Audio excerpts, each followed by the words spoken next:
Hello, everyone. Welcome to episode 49 of the Unknown Comics Podcast. I'm Brandon. I'm Tanner. Chris. And we've got a super short one. You thought last week was short. This one's going to be even shorter because Chris and I got places to get to. What time's your movie? 8:45. 8:45. It's Spider-Man week. It's Spider-Man week. Chris and I showings at 8:10, and it is almost 7, and we've got to go get our kids before we get to our theater, which is across town. So we're going to be booking it. So this episode, we don't really have a lot of news, but Hawkeye was a big lot of news. Unfortunately, Tanner, come on, dude.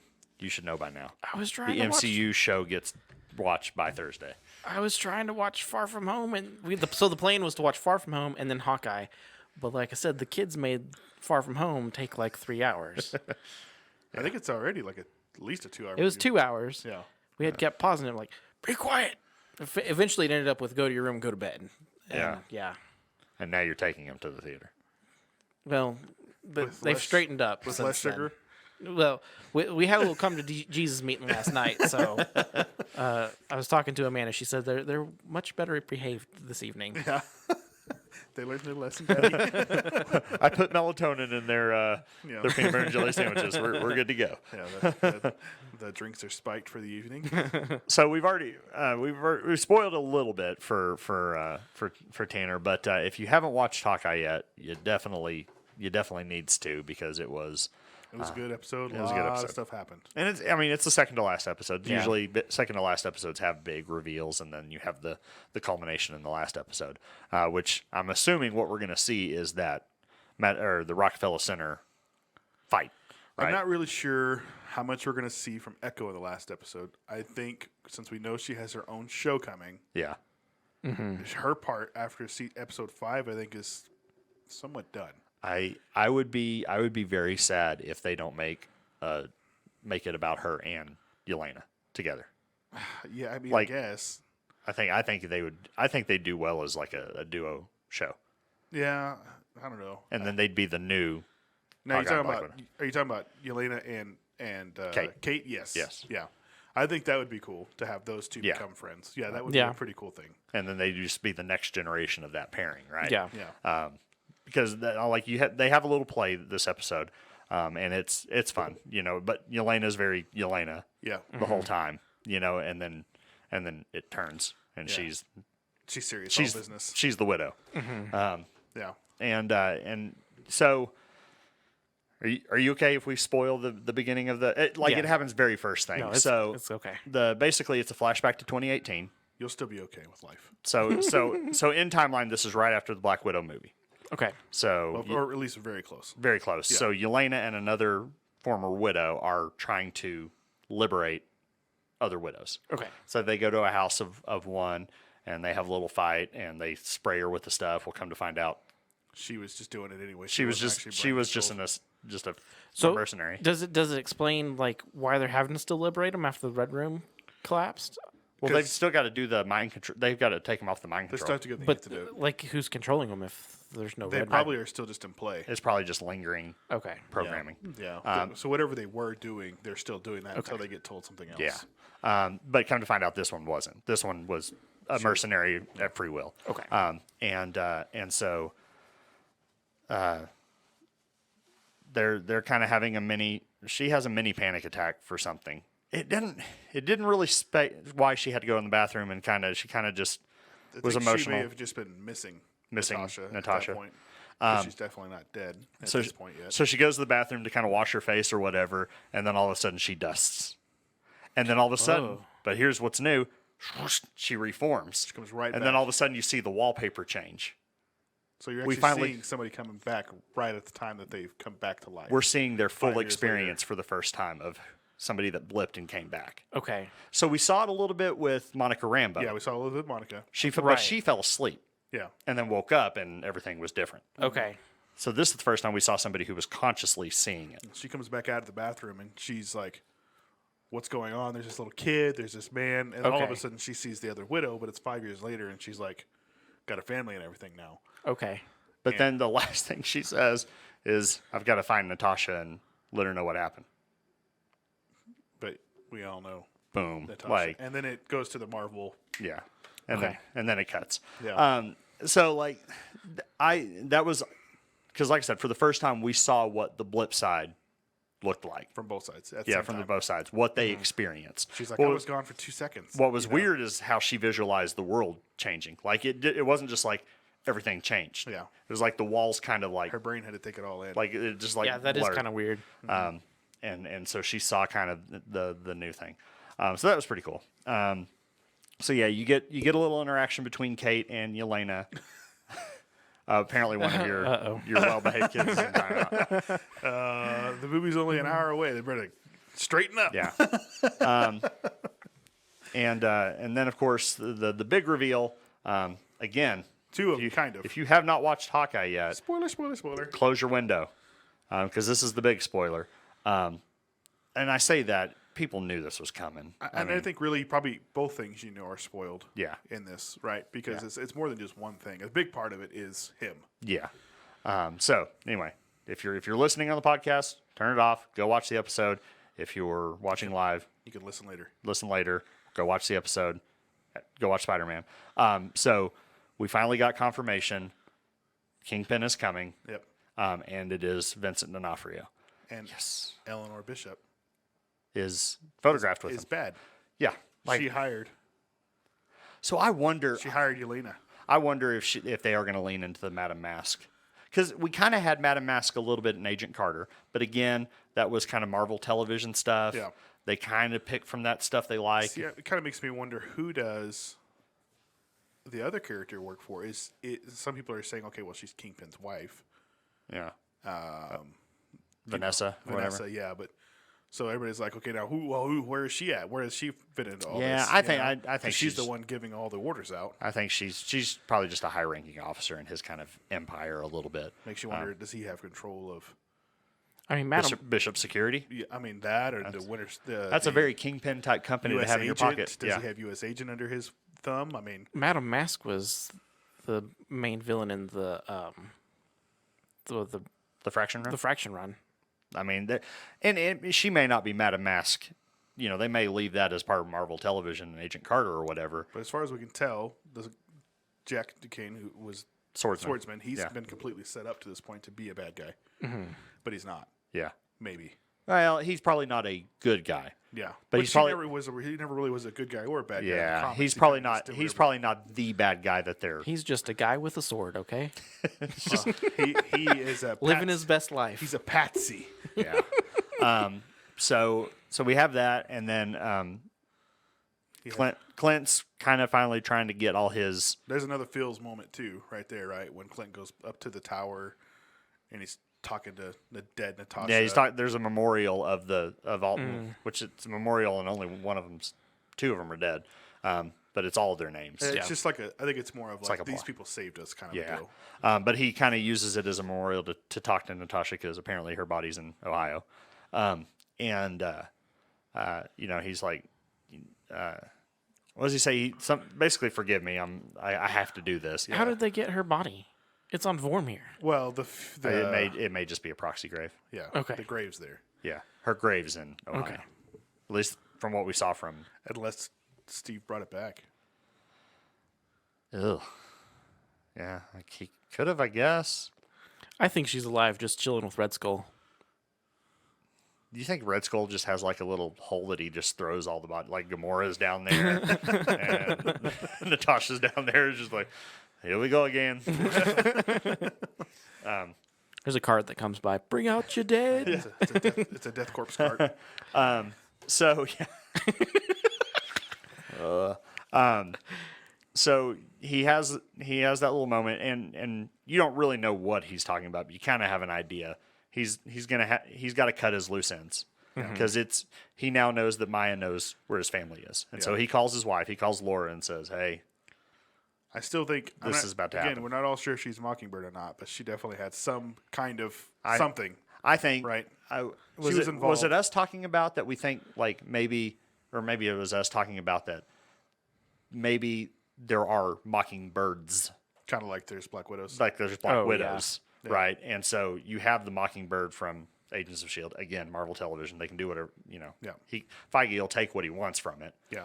And then just invalidate everything else. Wants. Yeah. So. But it's not she's not Bobby Morse. She's not the Mockingbird. Yeah. But she could be a, right? Yeah. I mean, that makes sense. And she's like, do what you got to do. And of course, he's alluding to, I got to go be Ronin. And so he goes back to the locker at the train station, grabs the gear, and sets up a meeting with Maya. And they all fight or whatever. And he basically takes the mask off and says, stay away from me. He's like, I'm not going to kill you. Yeah, but if you come after me or anybody else I know, you're dead. But then he plants the seed. Yeah. He was like, that's the most important He was like, somebody informed me about what was going on. Like, I was only there that night because your boss told me to be there that night. Yeah. Your boss's boss. Or no, he said he had an informant. Yeah. Which he's alluding to her boyfriend, Kazi. Okay. Yeah. I guess I haven't really said their boyfriend or girlfriend, but I mean, that's kind of what it alludes to. He's kind of takes care of her, helps take care of her and stuff. And then of course now that's got the seed of doubt in her head as to who. And so she's working for Kingpin indirectly, which totally fits. That was her original arc in Daredevil. She was kind of Kingpin's patsy, which could totally. A lot of people already said her first whole season is supposed to be like a next Daredevil season. Yeah. So you could totally see that matching up now with where this story arc is going. Yeah. It's really good. I still think of the MCU series, it's probably of the ones of this year. Yeah. Yeah, for sure. My favorites so far. Only one episode left. Dun, dun, dun. And then 2 weeks from now, Boba Fett. I'm super excited for that. Yeah, I wasn't initially. I was like, Boba Fett. Yeah. But now I'm kind of seeing, I'm like, yeah, I can get behind They still this. have given us almost nothing on it. I like which that. is just crazy. So, Which, I mean, honestly, Hawkeye really didn't give us a lot of plot. No. Yeah, we just knew that it was Clint and Kate Yeah. on an adventure. Yeah. They were taking the ring to Mordor. We didn't know. So yeah, I appreciate that they're giving a general premise, but they're not spoiling a lot of plot. And kind of like they did with Falcon and Winter Soldier, they waited till the last episode to reveal the new costumes, and looks like that's what's going to happen this time as well. Yeah, it looked, from what I've seen of what you can see of the Rockefeller Center fight, it looks like just an updated version of his Battle of 2012 costume. Yeah, but he's never had like a full blown like purple suit costume. Yeah. He's always been like maybe some purple trim. Yeah. Something. It looks like the Fraction costume. This is like a purple. Yeah, the sleeveless Fraction costume with him and his glasses. I mean, that's really just what they're going for. Yeah. Sad that the Star Wars Rangers of the Republic show was canceled. It would have been good. Yeah. I mean, honestly, we say that. I still keep seeing things come back and forth on that. Yeah. Same thing with Patty Jenkins. It's like, it's waiting. No, not really. It's back. Like last week, I think I saw something on it again. So and then supposedly, like, Patty Jenkins and Gal Gadot were doing a different movie together, and Patty Jenkins backed out of that one. Yeah. I wonder if she's just hard to work for.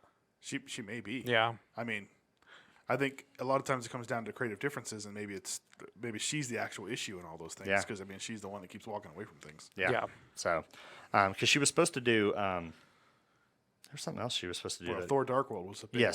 Yeah, that was one she was supposed to do, and she backed out. So, like I said, it's weird to see. You start looking for common denominators and things, and I just I think if the studio has a vision and she's like, no, I want to, I want my own thing to happen. Well, that's not the Marvel way. We're already doing that in this movie. Yeah. Whether it be an agenda of some sort. We're not doing that in your movie. Sorry. Yeah. Because I mean, they do try to push all the agendas, so, but it doesn't need to be done in every movie. Right. Yeah. True. So anyway, we're gonna go watch Spider-Man tonight. Yeah. We will actually be back tomorrow. We're not going to go live, but we'll go ahead and record our kind of Spider-Man review. So if you're watching this on YouTube or listening to it, hang on. You're about to hear our Spider-Man review. Yep. If you're watching us live, go see Spider-Man. And Hawkeye. It was fun and seeing Hawkeye. and go watch Hawkeye and get all caught up like we are. Anywho, we told you it was going to be a short one.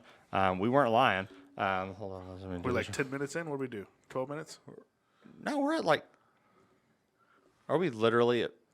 We did like 15 exact. Yeah, 15 exact. Okay. All right. Boom. I'm that awesome. Anywho, guys, thank you so much for joining us. We'll be back later with our Spider-Man review on the Recorded Podcast. All right, and we are back, and we're magically in different clothes, and we've magically added this thing. I'm here. A ginger. I'm here for the important stuff, guys. So we have all watched Spider-Man No Way Home. I keep wanting to call it Far From Home, but it's No Way Home.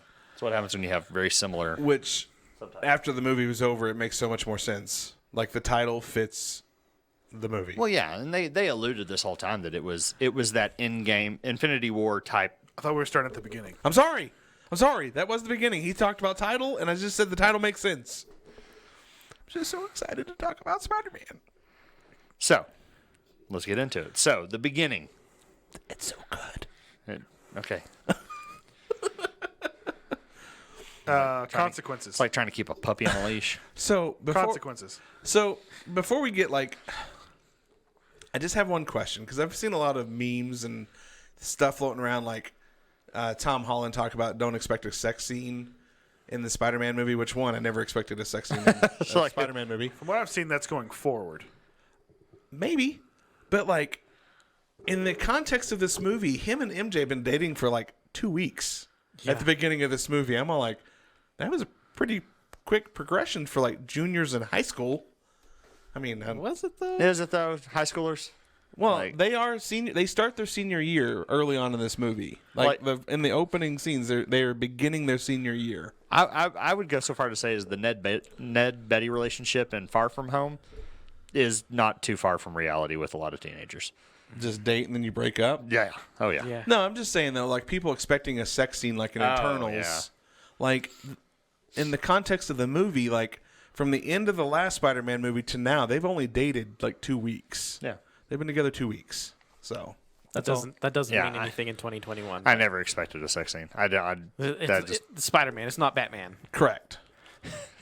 And just remember what Batman It's doesn't not the do. Batwing. Just remember what Batman doesn't do. Okay, so back to Spider-Man. So we open right at the end of Far From Home. Yes. Yep. Scene for scene. Consequences. And consequences Yeah.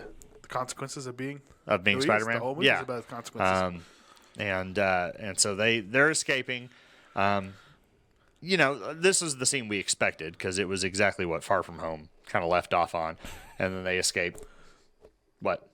I'm just thinking of the beginning of the movie when Happy and May are breaking up. Oh gosh. That whole arc was not needed, but it was just funny. Why are you so secretive about sex? This has nothing to do with sex. Yeah. So Just how sad Happy was. We can really work on this. Again, beginning of the movie. So they all get arrested by damage control, which That's a whole new. I thought was really weird for damage control to be law enforcement of a sort because they just clean up crap. That was always their shtick. Now they're very Shield-like. Maybe it's because of what Vulture. Maybe they're a cover up for Hammer. Hammer's coming next. Maybe. Fall of Shield into Hammer. Yeah. So they get detained by damage control, and then it never really gets talked about again. They meet with. So all this to say is that finally leads into confirmation that Charlie Cox is properly back in the MCU. I feel like that's all the whole lawsuit thing was. Just to bring him in. Just to back. Now, I just hope.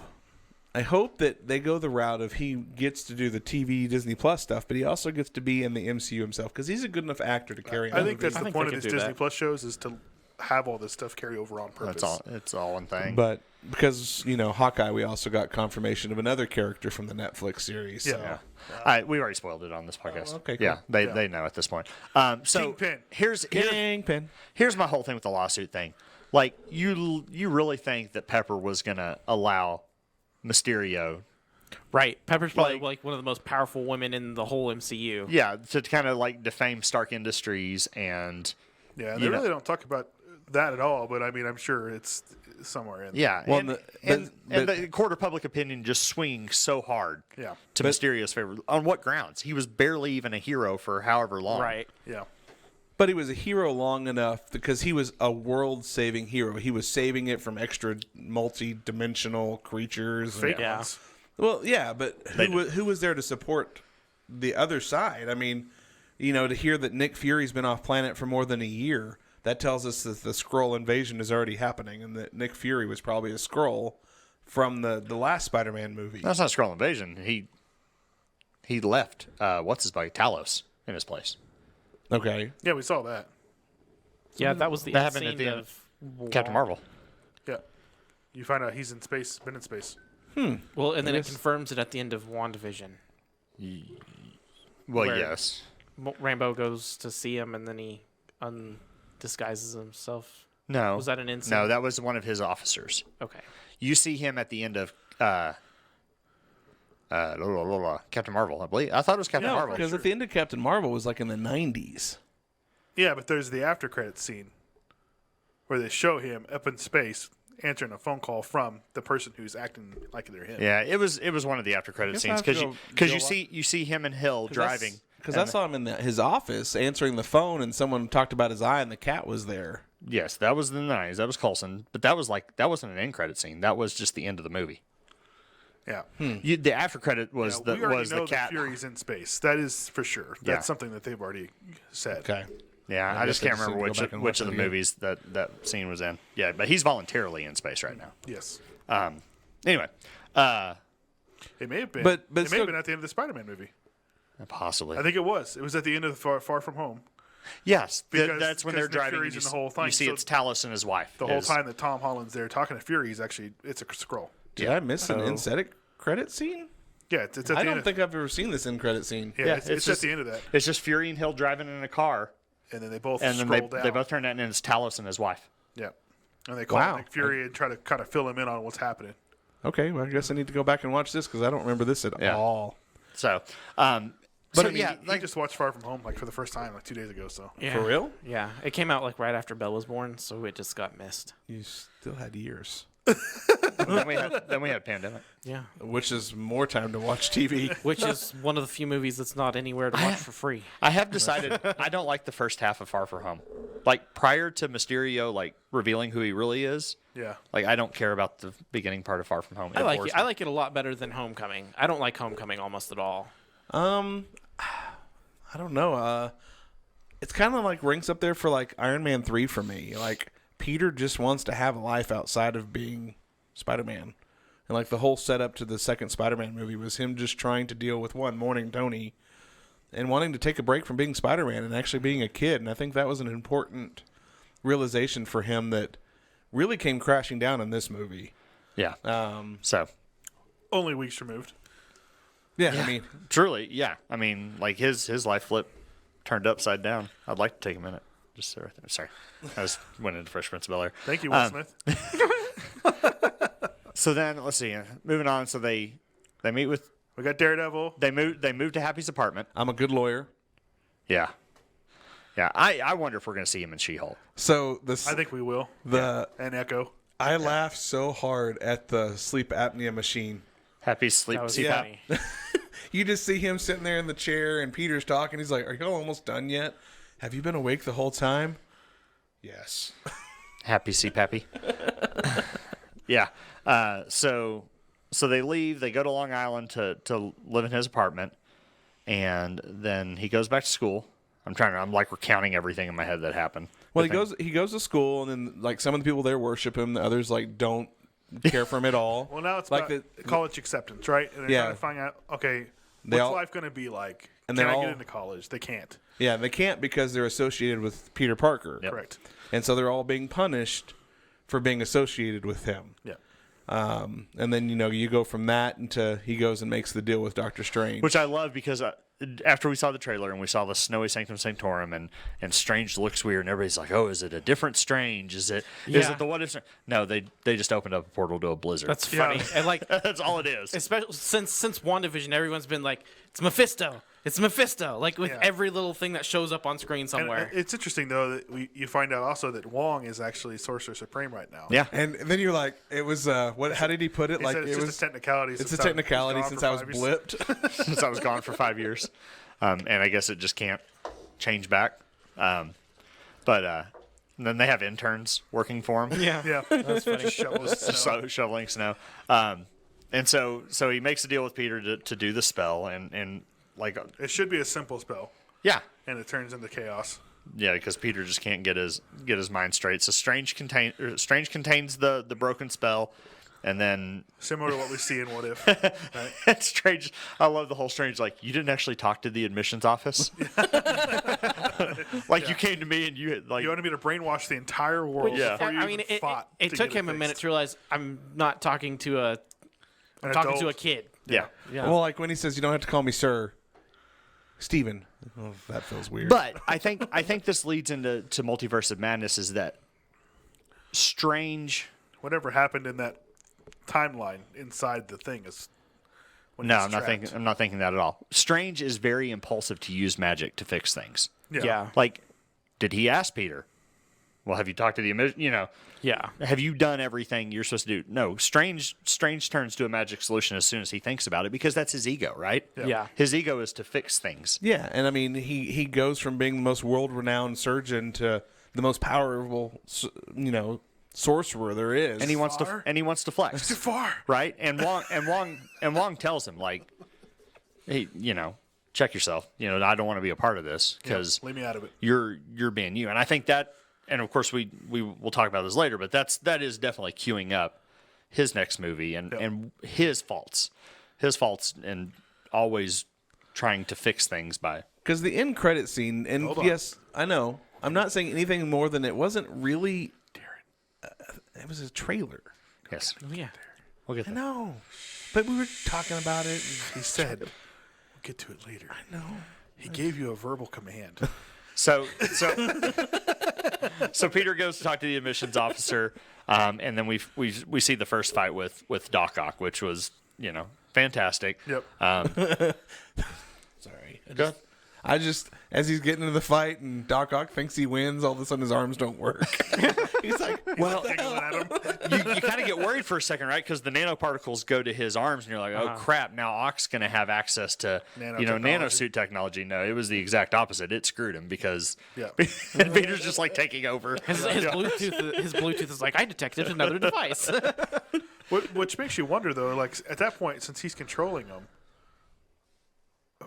you should feel like that would already fix the kind of mental issue that Doc The had. AI. well, but well, the that's the thing microchip is- was still is- broken that protected his brain Yeah. from the thoughts of the arms. Yeah.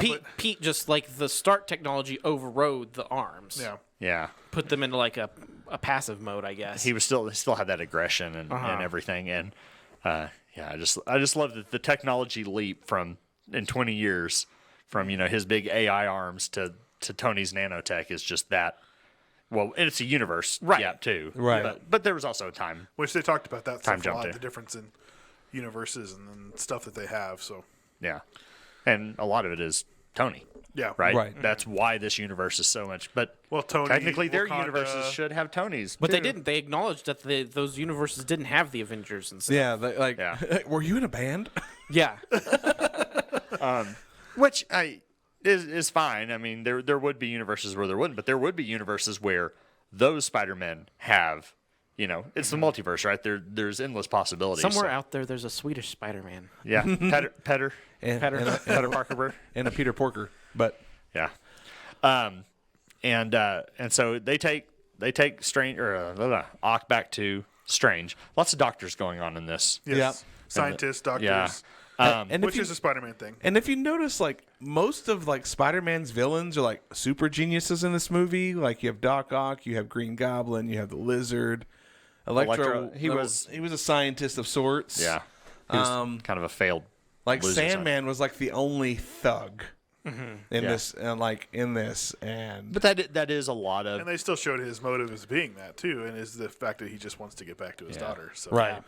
And I think it's always a good foil for Peter Parker that his nemesis are those high-minded people that he strives to be. Right. Right. Right. Well, and it's one thing in the comics for when he has the issues here and there where he just fights the thugs, but that's not a high enough plot for a blockbuster movie. Yeah. I will say that one thing I appreciated about this movie that I feel like the last two have lacked is the fact that they didn't show his genius at all. Yeah. And you see that a lot more in this movie. Just the fact that he is a smart kid. I felt like he brilliant. stood as a character on his own a lot better in this movie. I hated Homecoming because it's basically Iron Man 4. And then he starts to show it a little bit more in Far From Home, but he still leans on Happy quite a bit. Well, but he's just a kid. And the difference. So was he between- in the comics, but he didn't have all that at the beginning. But I think that was the difference. They've told the story, and as we progress into what we're talking about, they've showed the story of Tobey Maguire and the way that he had to grow up, and they showed Andrew Garfield and the way that he had to grow up. Well, in this universe, he didn't have to grow up those ways. I mean, the first time he ever heard the catchphrase was in this movie. Like, we go through thinking he's already heard this catchphrase. Yeah. Right. There was a lot of assumptions we had going into it. And then you find out the first time he ever hears it is in the same moment. I heard about 5 different people behind me go, she's about to die. Yeah. The minute she said it, it's like, she's a goner. But that was his moment to have that moment. Yeah. And it was with the wrong aunt or uncle. Yeah, different person. I mean, and that was,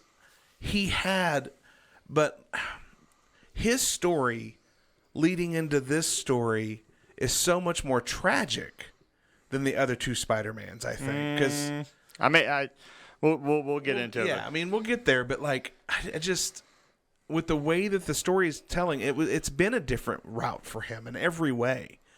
And Tobey Maguire's Spider-Man was like in high school for like the first half hour of the first movie, and then it was moving to New York City to be on my own. Mm-hmm.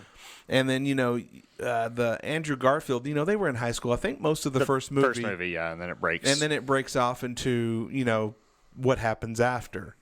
But this one, it was sophomore year, junior year, senior year. It was their start of their senior year. Start of their senior year. Yep. And, and they did show his intellect, and like he was in the science club and he was important to that. And, but I do think that this movie definitely portrayed how smart he really is. Yeah. So basically, Strange now tasks Peter for finding out. These people are coming to him. Anybody who knew Peter Parker was Spider-Man outside of his universe are now gravitating because the spell is botched. You need to Scooby-Doo this shit. Yeah, please. And so he tasked them with reclaiming. So he basically gets a Pokeball. From Doctor Strange to Pokeball and back to the Sanctum Sanctorum. And can we just talk about like the adult in the room sent the teenagers to go do it? Like, go catch all these dangerous people. And take your friends with no powers. Well, I think Strange's work. No, Strange already had the container. What the hell was Strange doing? Nothing. He just y'all go do this. He just wanted somebody else to fix his issues or fix their own issues. Yeah, I guess maybe that's part of his ego, right? And I really think we're setting up. I think they were setting up their what path Peter was going to ultimately take, because we had the Doctor Strange, this is your problem, you deal with your own problem, and then we had Maze, you have the power to deal with it, you should make it your responsibility. Now, Doctor Strange wasn't sitting on his hands. He was developing the box that was going to then... By that point... After he caught them is when he introduced the box. That's right. So he was off building the box. He was off building the box. So he was technically doing something. And we may see more of whatever he was doing whenever his movie comes out. Yeah, that's true. And he captures all of them. You find out Sandman's not a bad guy in the beginning. He just, what are we doing here, Peter? And then he sends Electro away. Did you kill him? Mm-hmm. And seeing Jamie Foxx, drawing new energies and stuff like that to where he wasn't blue guy was pretty cool to see. So they did make fun of all the little things, right?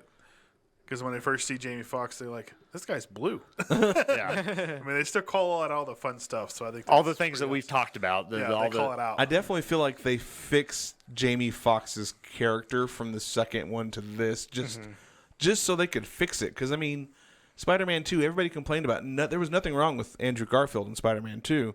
The problem with that movie was the villains. Yeah. Well, and Spider-Man 2, Amazing 2, they didn't let Jamie Foxx kind of be Jamie Foxx really either. Right. Like, they didn't allow him to have any humor whatsoever. Yeah. And that's kind of what he's known for when he's kind of in his wheelhouse, unless he's playing, Ray Charles.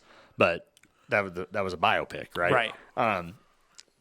But you get to see a little bit of his comedy, his kind of attitude going through. So he captures Electro, captures Sandman.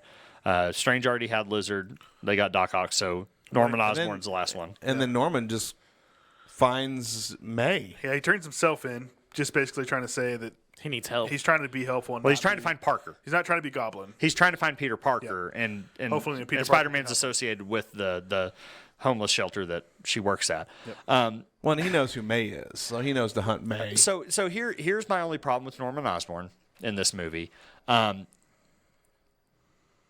Before in Spider-Man 1, before he kind of goblins himself, he's still a very ambitious. He still has that part of him. The goblin is inside of him, and it even shows it a little bit. His aggression is there, right? Even before he doses up or whatever. Right.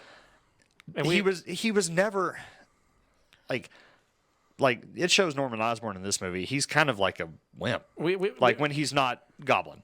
We talked about it earlier. It's more like the Captain America super soldier. It just enhances a natural part of him. He was never. But I remember in the first Spider-Man movie, he would be standing before the mask, like fighting for control over. I think it's a psychotic break we see here. Yeah, because I remember him like in his little private, like little secret room, just like crawling towards the mask, and they're fighting with each other on who's or arguing with his reflection. Yeah, I get that, but I think it's a psychotic break. I mean, we even see the point where he's like stealing donuts out of the box and stuff. I mean, he's just so you're saying like it's like a further break between the two. Yeah, you've taken him who he is, and then you've taken all these characters and thrown them into a completely different universe, and be like, here you go. And that's the other thing is, and then finding out that nothing that you knew exists. Did he say he lost his son? He said he couldn't find him. He couldn't find his son, and somebody was living in his apartment. Couldn't find his son. Okay, because I was like, Harry's not dead yet in his reality. Yeah. Because he dies before Harry does. Yeah, he's been looking around in New York now, and he's not there. He doesn't exist. Oscorp doesn't exist. Yeah, nothing. His legacy's not there. Yeah. Which it would be hilarious if, like in their reality, the Oscorp building is where Stark Tower is. Like in the same physical location. Like in this reality, it's Oscorp, but here it's Stark Tower. They didn't confirm that because they still haven't said who owns Stark Tower. Yeah, we haven't got to that point yet. If it's Reed Richards or Kingpin or who owns it, I think it's Kingpin. I think that's where he's going to set up his tower. I think they're setting Kingpin up to be Norman Osborn as far as MCU setting up a team. Anyway, so now comes the dilemma of actually helping them instead of capturing them, and that's a lot of Aunt May. Aunt May convinces Peter that is his problem because he keeps saying it's not my problem, and she keeps going that's not who we are. Yeah, and that's what caused this whole thing was Aunt May got in his head and says. And then he finds out a lot of them are going to die when they go home. Not all of them. The trailers made us think that all of these characters died in battle with Spider-Man, but it's not all of them. Sandman doesn't. Yeah. Sandman doesn't die. Lizard doesn't die. Yep. And I don't.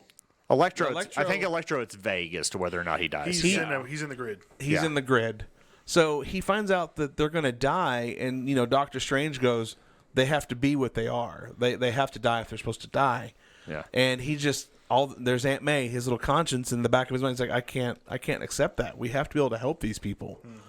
Mm-hmm. And so then Spider-Man steals the box, and that whole scene ensues. Inception, the Battle of Inception. Well, I think it's kind of important to go back and kind of focus on the fact that when he knocked him out of his body was still defending itself. The spider sense was still good. His spider reflexes were still. He's like, you should not be able to do this.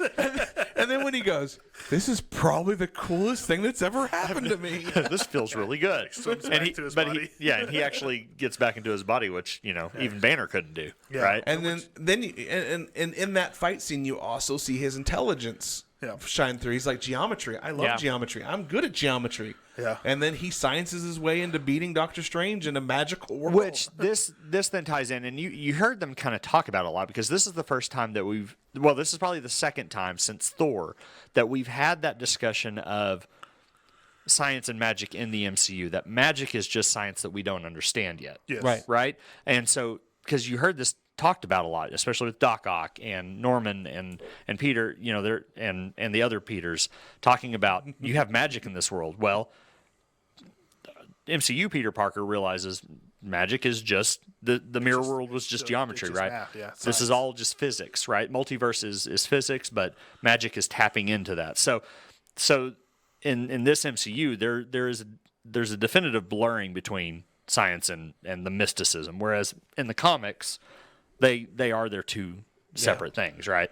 I think that's the MCU's way of trying to not make magic too complicated. Well, not only that, but there may be a difference in like Wanda's magic compared to Strange's magic. Yeah. Oh yeah. Well, I mean her magic is different because they said that in WandaVision. Her style of magic is and Agatha's and it's an actual power. What else? Asgardian magic and stuff like So everything we see as magic is just different forms of energy manipulation. Right? And it's crazy, and moving forward, because I'm running short on time. Just moving forward in the thing, he takes them back to the apartment. He sneaks them in. He cures Doc Ock almost right away, and then you see Green Goblin, and you just know that Green Goblin Ock triggered him somehow. Yeah. I think the idea that Peter actually fixed Doc Ock set off I have to take back over and protect myself. Yep. Yeah. And he just acted like Norman when he had to act like Norman. And then that whole fight ensues. Electro pretty much runs away pretty fast. Doc Ock runs away pretty fast. Sandman kind of dissipates.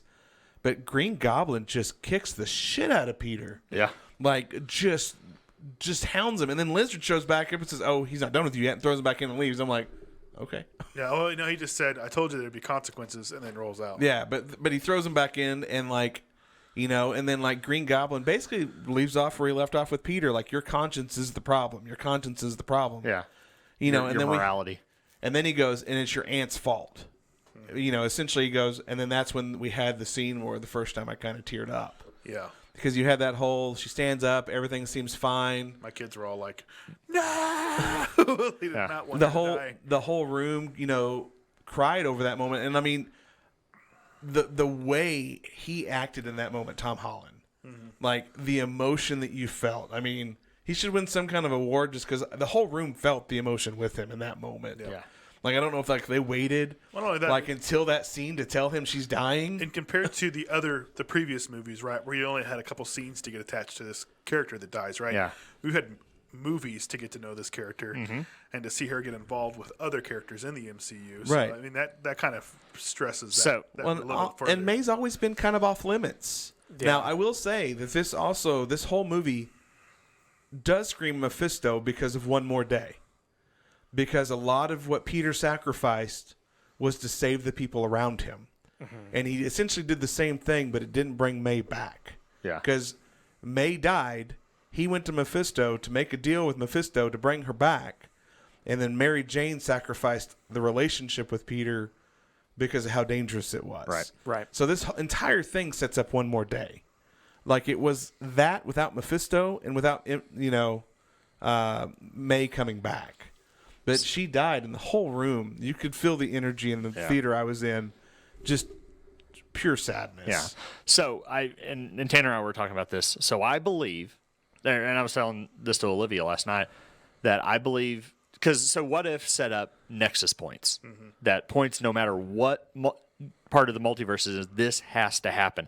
I believe Peter Parker has to have someone close to him die and instill with great power comes great responsibility. And I think we got that in a way also in the Spider-Verse cartoon, right? Yeah. But that's not Peter. Stories. Yeah, all of Peter Parkers get that. Yeah, well, they did too. Well, every one of them talks about the fact that they got quoted that line. Yeah. Yeah, and that was definitely like when they had that moment on the Statue of Liberty, and they could all just like, that happened to me. At the school. That was at school. Oh yeah, it was when they were at at school. Yeah. So of course Ned and MJ are off. He sent them away to be safe. Ned has the ring. Ned has the sling ring. Ned is magical. His magical fingers. Yeah. And then we find some other Spider-Man. Yeah. So he opens he opened the portal, and the minute just the way you moved, just like, that's not Tom Holland. Well, and that's too tall. Yeah, and his eyes had a different shape to him or whatever. I'm like, yep, here we go. Yeah. And of course we see Andrew Garfield, and he just jumps up and grabs the ceiling. She's like, I want to see you crawl. He's like, no, this is enough. It's like, quit throwing bread at me. I loved it because I loved Andrew Garfield. He was just so he was just such a good Peter. Right, just his humor, and it just translated, and we finally get to see it again. Yep. And then Toby comes back, and Toby kind of gets to be old man Toby. Yeah, he gets to be that. I'm just kind of here. I mean, the youth pastor joke was pretty hilarious. funny. That was hilarious. They let their characters be older and be past where their movies were. They didn't come right back from where they were. You find out that Andrew Garfield is like, after Gwen died. He went dark. He went dark. He wasn't pulling punches anymore. He was Almost like sounded like almost a superior Spider kind of feel. Just he let his emotions get the best of him. Or Black Suit. Because again, I'm fixing to have to go, but I think the most powerful in the moment in the movie for me was, and I know we're fast forwarding a little bit, was when MJ was falling and Tom Holland couldn't save her, and he did. That was the only thing I wanted out of this entire movie. And they just stood there, and you could see the tears welling up in Andrew Garfield's eyes. Are you okay? No, you could. She's like, You yeah, could. are you okay? No, He's no like, one could see the tears welling up in his eyes because the tears were welling up in mine. Right. I mean, I thought that was the most powerful scene in the entire movie outside of the emotional distress of Aunt May dying. Because you just saw like this I saved her this time moment. Like I saved her. Yeah. And it just, even like right now, like I can feel a little bit in my inside, just like it was that moving of a moment that he saved her. And then the other moment for me was when Toby stepped in to stop him. to stop Tom Holland. Yeah. To keep him from going down the dark path. Right. You don't want, and you just see, Tobey Maguire's innocent face, like he still looks like a child.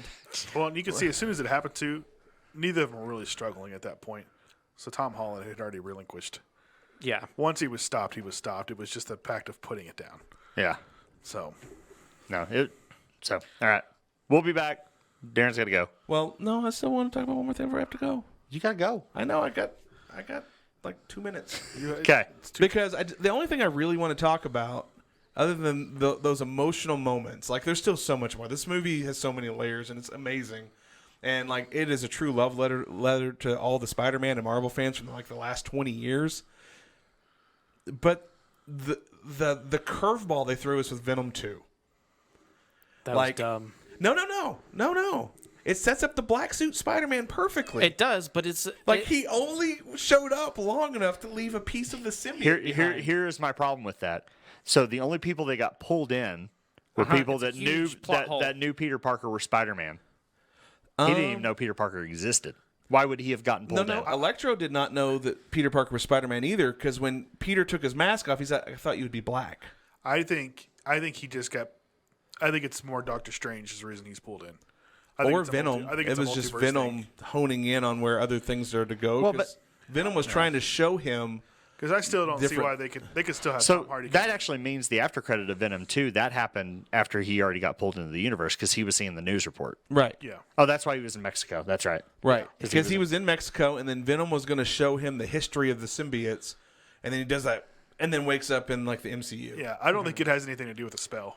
I think he just got sent home because of the spell. The spell took him away, though. If it had anything to do with the spell, well, we don't know that. But he saw Peter on the TV after he arrived, and that may have been why he got sent home. He saw Peter on the TV when he arrived, being announced that he was Spider-Man. He didn't belong, so when he forgot, he got sent home. Now, I do have a theory before you have to go that I don't think these characters got sent home to their respected universes. I think they got sent back to one Sonyverse.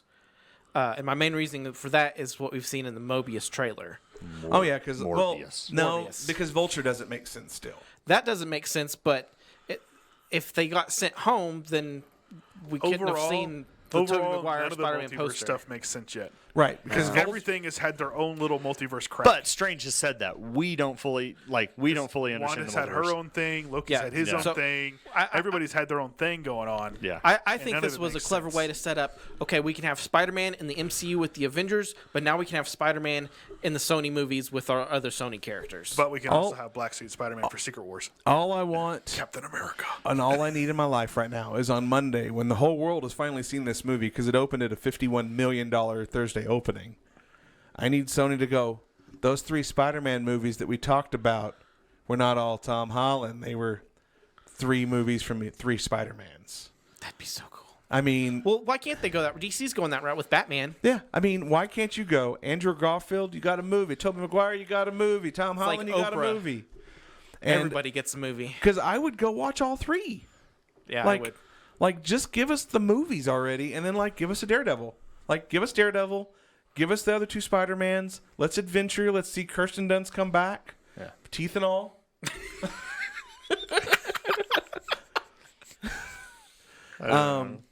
Like, let us see what old man Toby's life has been. Does he have a kid? He said his life was complicated, but he never went into the details of his complicated life. I still feel like his series, still best They could suits go- the comic. And Andrew Right. Garfield, in his conversation, he's like, I never have made time for anything other than Spider-Man. Yeah. So coming back from this moment, maybe they can go into him trying to find a life after Spider-Man or with Yeah. being Spider-Man, a balance. Because they left Andrew Garfield's life so open. Well, Like they were going to do a third movie, and then they never did, so we never got to see him truly deal with Gwen. right. So I did notice something. I wonder if y'all noticed this. So when the black and white credits were rolling, there was a big line about a special thanks to Avi Arad, who was like the executive producer for Marvel Studios before Feige came Okay. in, basically, and he essentially got taken off, got fired or whatever. He was part of Stan Lee's whole crew or whatever of doing stuff. He finally, so apparently that's the first time he got a credit in the MCU for anything. Because they're actually finally borrowing something from His a lot of the properties he teed up. Okay. And so they actually gave him props for the first time. So It made me happy. I'm going to watch it again probably tomorrow. I thought about today, but I don't know if I can fit it in today. But the movie was well done. I can't believe, like, it was worth the wait. yeah. I don't know. It definitely was one of my favorite movies. Yeah, I was starting to get nervous after Feige was like, y'all need to tone your expectations down. There was just too much. Like, you couldn't introduce... They introduced 5 villains from each movie that wasn't a Tom Holland movie. So every movie that had happened represented a villain from that movie. I was like, how can you give us 5 villains and not give us the Spider-Mans? Right. I mean, we all watch Spider-Verse with Miles Morales. We all know you're capable of doing it. Just do it in live action. It'll make sense somehow, even though it doesn't make sense completely. And just the heartfelt, like, Doctor Strange knowing what Tom Holland, the adult decision that Tom Holland had to make as a senior in high school at the end of that movie. And you could just see that he knew what he had to do and how Tom Holland stood up as an adult and said, I can do this. And then to see him moving into his apartment all alone where nobody knows who he is with a GED book Yeah. in his box, which means he's not finishing high school. Yeah, his whole life is over. Was that Right. the same apartment from Toby's That- Spider-Man suit? All I heard No, was but rent was due. And I'm like, rent? It's not the exact same one, but it is very similar. Yeah. And the guy didn't have an Eastern European accent either. And what I was going into earlier about Peter having, he has had to watch, we don't know much about Uncle Ben. Apparently Uncle Ben may have been gone. Maybe Uncle Ben was never really in the picture. Yeah. Maybe it was always just Aunt May. We don't know because Aunt May was that phrase for him. But he had to watch his mentor die. He had to watch the Thanos stuff happen. He's had to watch people around him get hurt. He had that moment with Mysterio as a high school student having to watch death. And then go into watching Aunt May die. Like, this kid, like, since he has become a superhero, has seen one tragedy after another. And by tragedy, I mean, for 5 years, half the universe was gone, including himself. And then he comes back to more chaos. And then as soon as he comes back from this blip, he watches his mentor die. I mean, there's probably 20 minutes from the time he wakes up from Ash to the time he watches Tony die. Yeah. I mean, his whole life is met with tragedy after tragedy after tragedy. And then he meets 2 other Spider-Mans, and then he realizes that, like, this is just my life. Yeah. No matter what universe I live in, I'm going to have to face tragedy.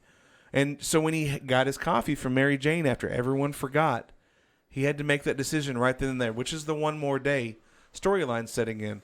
He could have said something, but he looked how happy Ned was, and he looked at MJ, and he goes, I'm not going to ruin their life again.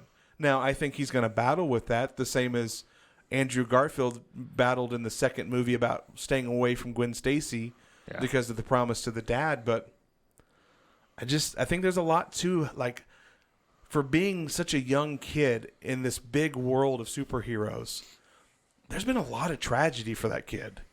And that just, I don't know, it's a lot. It's a lot to watch a kid have to carry. And that's why I think the progression of the movies have been perfect, because Homecoming was more innocent.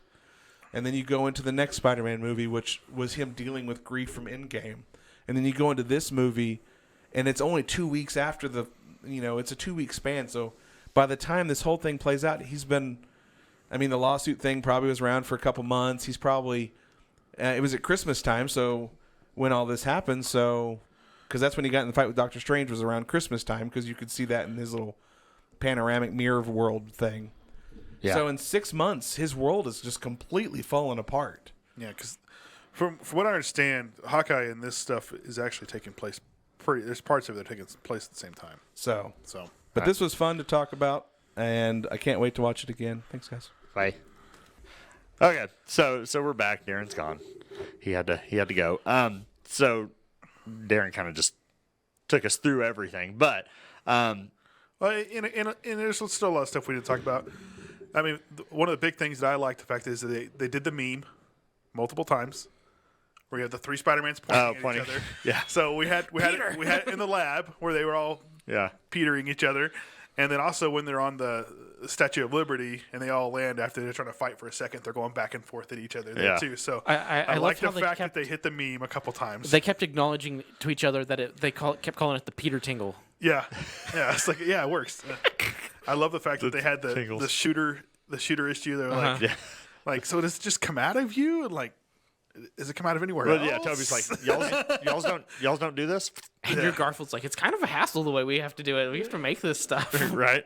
Yeah, and so they develop all the cures, and so now they've got to. They got to try to fix all the bad guys before they send them home. Yeah, so that's what Spider-Man does. So basically, MCU Peter leverages the Daily Bugle and kind of basically calls them out. Yep. And basically tells the world that, this is my fault, but I'm gonna fix it. I'm gonna do what I can. Yeah. And to fix it. And so they fight, and it's pretty typical superhero.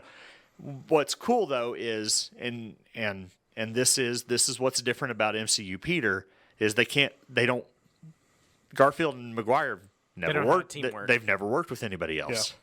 They've never had somebody to fly with, but he has. And so the youngest of them is kind of imparting, hey, this is how we... He gets to be Peter number 1. Yeah. Garfield's Peter 3. which is funny because there's a scene going into it where, they're talking about... all the cool things they fought. And like Garfield's just like, I fought a dude in a rhino suit. It's like, I'm not very cool. And McGuire's like, hey, you're amazing. I want to hear you say it. You're amazing, which is hilarious because he was the amazing Spider-Man. Yeah. And it was kind of fourth wall because typically his two movies are considered the weaker, which I think they're fine. I don't say that. I think it's funny that they called out the whole Tobey Maguire back issue. The Garfield ones were my back favorite. Issues and they like, I'm going to pop your back for you. Like, I just thought that was funny. Yeah. Which they really had an actual back issue in the filming of the movies. It was just a big I didn't reason realize why, that. Yeah, in the third movie, he falls off. He actually did the stunt and he hit a car when he had his web block. Yeah. And he actually hurt his back. Okay. In real life. And wow. So that's why they call out the back issue in the movie. So I think it's just kind of funny. It's actually one of the big reasons they didn't do the fourth movie. Yeah. I appreciate they did not ignore Spider-Man 3. They could have. Yeah. But he does talk about finding an alien with black goo on him. Yeah, well, he didn't say anything about the fact that he wore the suit either. Yeah. He didn't talk about going emo at all. Yeah. Didn't talk about his I wouldn't talk about it either. Doesn't talk about his dark period, right? Yeah. And so it just kind of gives Garfield validation that you're one of us. You're just as good as one of us. Yeah. So that was cool. And they fight and they start fixing everybody, and then Jamie Foxx, man, I was sure you were going to be black. Yeah. You're poor. You help There's got people. to be a black Spider-Man. There's got to be a black Spider-Man somewhere. And Garfield's like, yeah, there probably is. Probably. We'll see him in the next movie. Yeah. I wonder if they. I don't know. I doubt Sony brings Miles in live action. I don't see why they wouldn't. I bet you they will eventually. I think once Spider-Verse has to run its course first. I think before they do that. They could run Spider-Verse forever. Yeah. I mean, it's just a cartoon. Because they do have an animated TV show that has all of them in it. Yeah, Spider Friends. Spidey and his Spidey and his friends, or something like that. Yeah. He's Spin in that one. They don't call him because neither of them are Spider-Man. It's Spidey and Spin. It's I think Kid Arachnid. No, I don't know how they land on Spin. Like you hear them talk about it. They're like, we both can't be Spider-Man. Yeah. Or something like that. And he becomes Spin. And then Ben Reilly shows up and says he's in violation of copyright laws. Yeah, to a bunch of kids. So then at the end of it, Osborn shows up. Yeah, Osborn shows up, blows up the box. Yes. So now there's no end it now button. Nope. No. And so Strange goes up to the top. So And somehow spell's unleashed. How did Strange open up the portal? Did Ned accidentally opened it? And then To the mirror. He couldn't close it. Yeah. And then that was a different portal. I got you. Yeah. He opened up the portal. He was Strange trying up. to get out of there again. Yeah. Or Strange. No, Strange got out. He got to the Grand Canyon somehow. Well, he was suspended above the Grand Canyon. Yeah, he was. That's where he was. Yeah. But And in the portal universe. and Ned opened a portal and Doctor Strange walked through. okay. Yeah. And Strange is, he's surprised that Peter's actually able to do what He said he was. he said he was going to do. So he's going to try to punch the box. It gets destroyed, and so now he's trying to contain all the rifts that's opening up. The curse and is unleashed. Like once we get home video, you kind of want to go back and start seeing. I saw the normal Rhino costume up there. I saw a Kraven, which you already know Kraven's coming. Yeah. I mean, I need to watch it again just so I can kind of focus See in who on all some the of white those. silhouettes that were coming Yeah. in through the fissures. Because like somebody they've never shown still in MCU stuff is Felicia. Black. Yep. Yeah. So I feel like maybe that's somebody we do see in the MCU going Didn't they forward. allude to her in one movie? She was in 3, I think, Spider-Man 3, but she never shows up as Black Cat. Yeah. Yeah. So I just think that we need to, we'll see something with that going forward because, she's been a love interest as well. Yeah. So maybe that's something that's going to conflict with him in the future. So Or maybe maybe they go with an Andrew movie and that's his love interest. Yeah. Yeah. I mean, so it's just kind of, there's still a lot of those other characters like that we haven't seen yet. So Yeah. And then maybe Tom Holland finds Gwen Stacy and just moves on. don't know. Once him and Zendaya's real life relationship dissolves. It does make you wonder, like, are they, you wouldn't think that they were going to totally, like, get rid of those characters, right? But at the same time, they could, Yeah. at this point. But there's always been rumors of bringing Ned in as the Hobgoblin. Now, I believe this is also the first time that they've talked about her actually having the last name Watson. Yes. They haven't She actually doesn't. said She that doesn't at go by all it. Yeah. She doesn't until go this by movie. it. And So she and is actually Mary Jane Watson. and then while they're in the science lab, she's Michelle Jones Watson. Well, yeah. Ned asks Tobey Maguire, "So, what about your best friend?" And he's Yes. I love Yeah, that. He keeps like trying not to do anything with them because he's like, I don't want to turn against you and then Yeah. die. Yeah, I love that part where he says, I won't ever turn against you and become a bad guy. Andrew Garfield's like, because both of them had that happen to them. Yeah. But how much of that is like setting up? Like he's totally going to turn into But Hobgoblin. it also feels like he's going to be some kind of a magic user. So I don't know. But It's kind of an interesting magic Hobgoblin. Yeah. so it bears to mind. What do you think MJ and Ned actually remember? Emotion, like Well, here's the thing, though, right? Everybody still knows who Spider-Man is. Yeah. So does that mean that they remember being through all that action? And they were just. But they don't even know each other because they never knew they Peter. didn't forget about they Spider-Man. don't They, know each forgot other. about Peter. Yes. But because of that relationship with Peter, now they're not even friends. He was just a customer in her coffee shop. Oh, that's true. No, but they talk about. They know each other are going to MIT. That's it. Yeah. So that she just saw he had a shirt on. They could be. I mean, they're probably still schoolmates, acquaintances. I think they still know each other, but they Yeah. don't. They don't They're have not that same as close. friendship anymore. Yeah. Because there would have been no reason for them to hang out if it wouldn't have been for Peter. Well, they were both at the same clubs. But she was a loner. That's true. So So but it doesn't. It didn't change who they developed into. Though. Yeah, it just correct. Their relationships didn't change. So somehow they just know they're still friends. Yeah, I didn't get that from that scene. Really? I felt like they were still friends, I thought- and yeah. I felt like even though they didn't know who Peter was, they still had the imprint of the emotional impact that he left on them. Yeah. I mean, I Yeah, can that's understand that. that's what she felt. Because, like I said, it's not like they have amnesia about what happened. Because at the same time, though, Doctor Strange said it'd be like he had never existed. So that's gonna impact stuff. To me, it's like they still remember all the It's like you still remember the event, but you can't remember why it happened. Well, that there was person's been a taken whole thing in the comics after his kind of like he would take his mask off and nobody could actually recognize his face. Yeah. Like, They're doing that in Daredevil right now. someone hypnotized the whole world to forget that Matt Murdock was Daredevil. And so when Kingpin looks at his Daredevil files, the pages are just blank. Yeah. He can't read them. So maybe that's what it is they remember. Maybe it's like a deja vu feeling. It's like, I know that face, but I don't know why. They'll have to explain it in some way, shape, or form going forward. But at the end, I think a lot of this is going to directly affect what we're going to see with Doctor Strange. Yeah.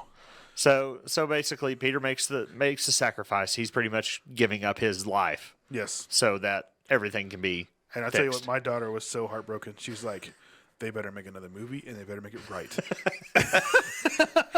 And she was like, he promised he was going to tell her and he didn't tell her. She's so mad. And I was like, but he saw that she was safe. He saw that Band-Aid on her head. Well, yeah, it doesn't hurt anymore. She was safe. Well, Amanda and I were talking about that on the way home from the movie. It was like, that's the most Peter Parker decision I've ever seen. Yeah. Just him putting his loved ones ahead of what he wants. Yeah. Well, but then it goes back to, even with the Tobey Maguire stuff, it's like, okay, I see what you're doing there, but you're not letting anybody else have their own choice, and it becomes like a very selfish act. Yeah. In the same way. Yeah. Right. So it's just kind of like. Well, and Toby says, it eventually it works out, right? Mm-hmm. He gets his MJ. He's like it's taken a lot of work, but I got there. I mean, and even in the comics, they've reached a point where they can make the relationship work because both him and MJ understand what it's like to have Spidey that power. He spins off to work, and she sits on the couch weird, and we're going Campbell covers now. Yeah. It would be weird, cool to awkward poses. It would be cool to see them do another Toby movie, like set way in the future. They have a kid. They get to do Spider Girl. I would just love if like like in a movie they do a scene and he comes home and she's just sitting on the couch weird. He's like, "Why are you sitting?" Why are you pulling your shirt down like that? What's happening right now? That would be fantastic. It'll never happen, but it would just be awesome. So yeah, and insane. But it's like you said, they have not, and I mentioned this earlier. I don't see right now. It feels like we're at the beginning of phase 1 still, where we're just setting up all these seeds, right? Yep. But we haven't found the connective tissue. Like we're setting multiverse seeds. Correct. This whole year has been about, multiverse is here, but we're still not even giving you a clue on how any of it makes sense. Yeah, how it all attaches together. And I think they were trying to do two things with this movie because it still was leading into that multiverse timeline. But I really think this was Sony setting up what Sony's going to do, right? Because they want to work up to a Thanos level villain with like Null or something, and they have enough Spider characters to do a whole Avengers type setup with a Spider team up. And they can use Garfield now instead of Holland, or they can use whoever. They can use Garfield. They can use Maguire. They can cast a Miles. They can cast a Ben Reilly. They can cast a new Ghost Spider. Yeah. There's tons of Spider characters that they can bring into their universe. No. Yeah, Noir and all that, the animated 2099, all that stuff. Yeah. So we get our mid-credit scene, and like we said, it's Tom Hardy at a beach bar with Danny Rojas. If you watch Ted Lasso, yeah, it's just explaining what's been happening in the MCU. Yeah, which is interesting because now he's going to go back to wherever he's at with all of that knowledge.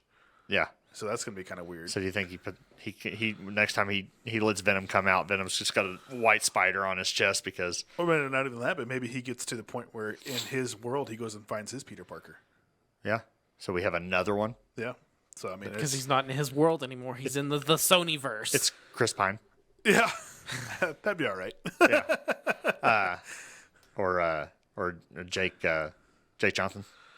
So I know that scene kind of was frustrating a little bit because you're like, he's there and back. I mean, it's just was this a Hobbit tale? Like, what's happening? I don't know. So you said earlier that I think the spell took him away because he faded away just like everybody else did. I mean, it could be the spell, it could not be, but I think if it was the spell, the symbiote wouldn't have stayed behind. Yeah, that was weird. I think that's what makes that a different something else. Yeah, because that's what Sylvie and Loki broke the multiverse in their thing. Yeah. And then Spider-Man completely separately also broke it in his. But at the same time, from Sylvie and Loki's perspective, I mean, all this stuff happens at the same time. These could all be Nexus events that we're just seeing in all these different shows, right? Right. Which are just different branches that have happened, right? Right. Yeah. So but I don't think if it was the spell, the symbiote would have got left behind. That's kind of what's weird for me. Because everything would have gone back. Yeah, it just kind of makes you wonder what can be left behind. Like I think it was just an easy way for them to backdoor Venom like into them. when Electro faded away, his clothes went with him. His clothes were from this universe. Yeah. Because he came in naked. And apparently the lizard went out naked because it never showed him past this. Yeah, he was just naked. Yeah. One of my kids was talking about that. When they were saying we're going to cure that ass, Levi was like, well, for the lizard, they really are because he's naked. That's awesome. Now, yeah, because I don't think they put Reese Ifans, who was Lizard, I don't think they put him on camera. I think he was CG the whole time. He might have been. Because you barely see him at all. Yeah, and it's usually like tight shots, and they're really quick. Yeah. So they used his voice, Yeah. but I don't think they brought him in and actually put him on camera. Yeah, they may not have had a chance to because He may have been overseas or something. Yeah, he just recorded his voice Or and they sent might it. not have had the budget for it because they. Well, I'm sure had somebody budget-wise, else they could have do done it. whatever they Well, wanted. But here's the thing. They did a lot of de-aging with Willem Dafoe and Alfred Molina. Like, Yeah. and William Dafoe's still adult, yeah. even with that. Yeah. So Willem Dafoe's, like, I could see the de-aging in Alfred Molina a little bit. Yeah. Like, you could kind of see the CG there. What they did with Willem Dafoe, they either did it really good or they didn't have to do as much. yeah. But he's kind of always had that older face, Yeah, well, though, yeah, I right? mean, because I looked at him and I go, like, I went and started watching the first Spider-Man movie again the other day, and I was like, okay, he actually does look a lot younger. Yeah. Because I always just felt like he looked like he was an older guy. Yeah. But yeah, you go back and watch it and look at that compared to now, and he does look quite a bit younger in this. So Yeah. But you could, what was cool is for the first time, you got to see Green Goblin be a lot more athletic. yeah, Yeah. And stuff like that. And in this one, like that. having somebody just beat up Spider-Man like that, and you could see there towards the end he actually wasn't pulling punches either. But in that first scene where they're in the tower, the Apartment condos, he was hitting them, but he wasn't hitting them probably as hard as he should have been. Yeah. And Green Goblin kicked his butt. So Yeah. And then of course Doc Ock goes off, and Doc Ock has his kind of redemption story, right? Which was neat to see. You never see, of course, the first Spider-Man universe, cinematic universe, The Maguire-verse. McGuire-verse. He definitely was not a product of his choices. It was an accident, right? I'll be honest. I was hoping just a small part of me was hoping that Topher Grace would just show up to have like a just a dumb moment. You know what I mean? No, what they should have done is just had like Something squish him. I don't know. What would have been awesome? What would have been awesome if he was the bartender? No, Happy should have been sitting in the apartment watching that '70s show. That would have been awesome. Yeah, something. I think it just would have been funny for Topher Grace just to show up, just to be there. Yeah. I think he would have done it. He seems like he's calm enough for that. Yeah. Or it would be hilarious Because they made fun of so many of the things that we make fun of. Yeah. What would be funny is if, like you said, they don't go back to their universe. If somehow, some way, like Octavius and Peter swap bodies. It comes Superior. See, I think Superior on screen would be so cool. Yeah. But anyway, so we get past to the end credits, and there's an after credits scene. Only it's not a scene. It's a full blown trailer. It was the trailer for Doctor Verse and the Multiverse of Madness, which I wonder if we see it posted online probably here in the next few days. And I think it's cool. I think we showed American Chavez a lot in this trailer. Which I agree with you. She seems out of place in this genre. But I think we also see Elsa Bloodstone in there. But it's kind of hard to tell that it's her because there's a scene where you see Doctor Strange standing there in like a doorway. You see American Chavez to his left, and you see a redhead to his right. But her hair's long. Yeah. And Wanda's isn't long right now. So I'm thinking that is Elsa Bloodstone, which it would make sense for her to be in a movie like this. But they really didn't show a close-up of her face. It was like browsing up and red hair. I thought Wanda's was long. Hers was just kind of like braided up I feel like if it was Wanda there, they would have shown her more. Yeah. So I just feel like maybe we're gonna have more I mean, they showed freaking American Chavez like 10 times in that trailer. I was like, "What's showing American Chavez? Nobody even cares." Kind of almost makes you wonder if they bring Clea in, because Clea is now taking a bigger role in the comics. She's now the new Sorcerer Supreme in the comics. Which, you know how I mentioned they added her to the Crisis Protocol game. I'm like, that's a weird character to add. Yeah, now you know why. And now, like, she just got an elevated position, so maybe that's also because she's getting a position somewhere in there too. She's getting somewhere in the MCU. But yeah, America Chavez is kind of a weird addition to all that. Yeah, and I know she's supposed to be showing up and being a brawler and all that kind of stuff in the TV series that are coming up. Yeah. I think she's even got her own announced at some point. But it's just kind of like, why are you there? Yeah. I mean, but it looks really, really cool. And they also are bringing in the What If universe to live action. Is it that strange, though? I feel like it is. I mean, there's the... Yeah. Do you think it would be we something kind of else? talked about, like, was the whole point of the What If show, to see if this was worth doing in live action.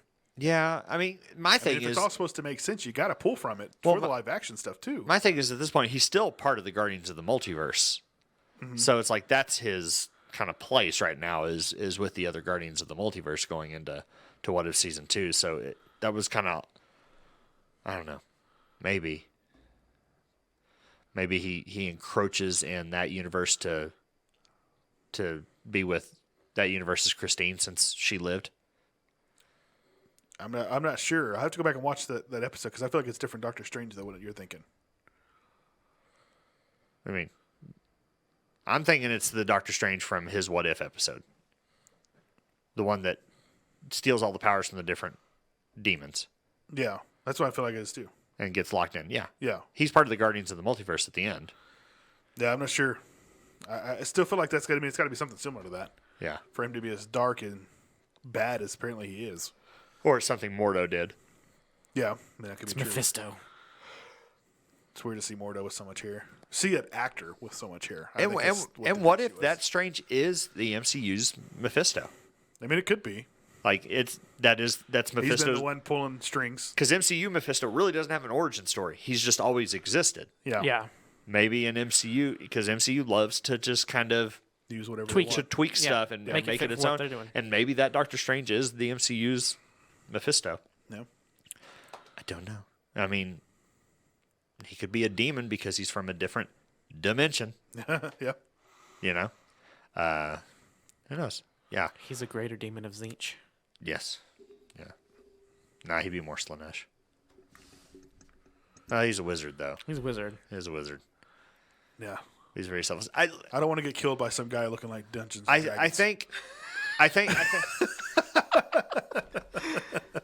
Jamie, I love that they let Jamie Foxx kind of be him a little bit. I think that was great.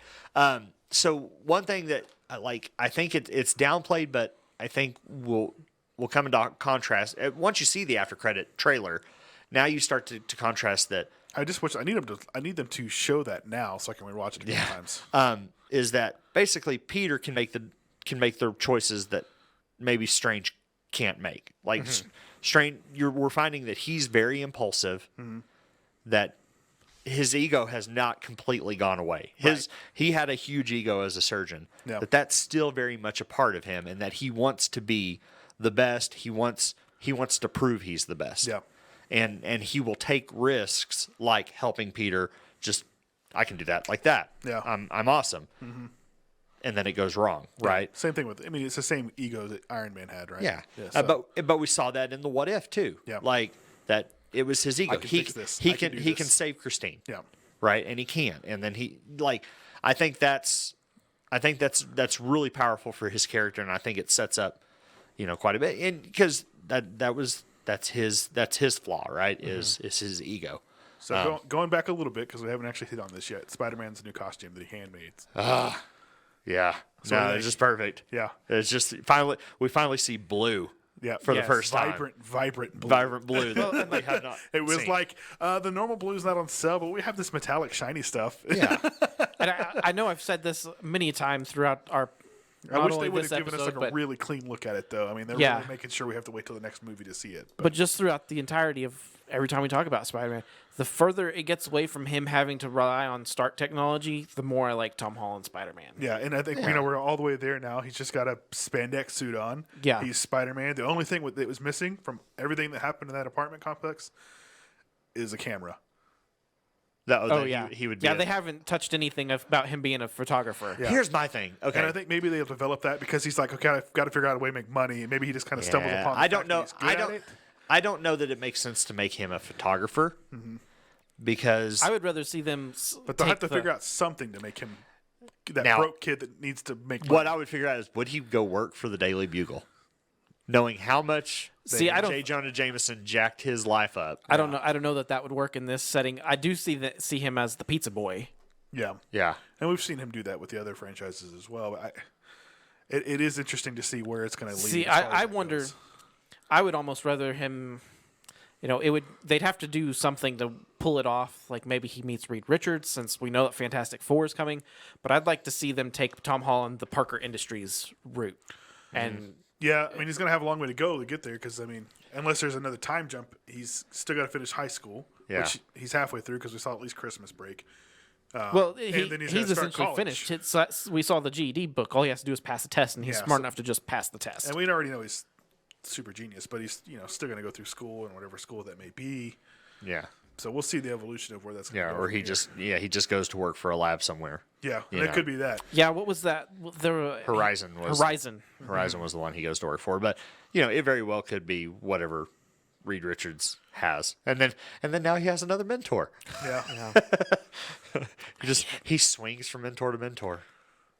He just needs some money so we can start Parker Industries, and then sell it to Beyond, and then Ben Reilly comes back. You just want Ben Reilly. I want Ben Reilly. I want Scarlet Spider. I don't know if we'll ever see that in the MCU. That's just it. That's a whole nother level of crazy. The Clone Saga. It's not that far off compared to what we've already seen, and Clones is not a very far leap from Aliens. I don't think it is, but I think it's just a whole nother level of stuff that they would have to dive into. That's maybe years from now. I really think that they're going to do these stories in the Sony stuff. I got it. Ben Reilly's just a Skrull that just decided to live his life as Peter Parker. There you go. Yeah.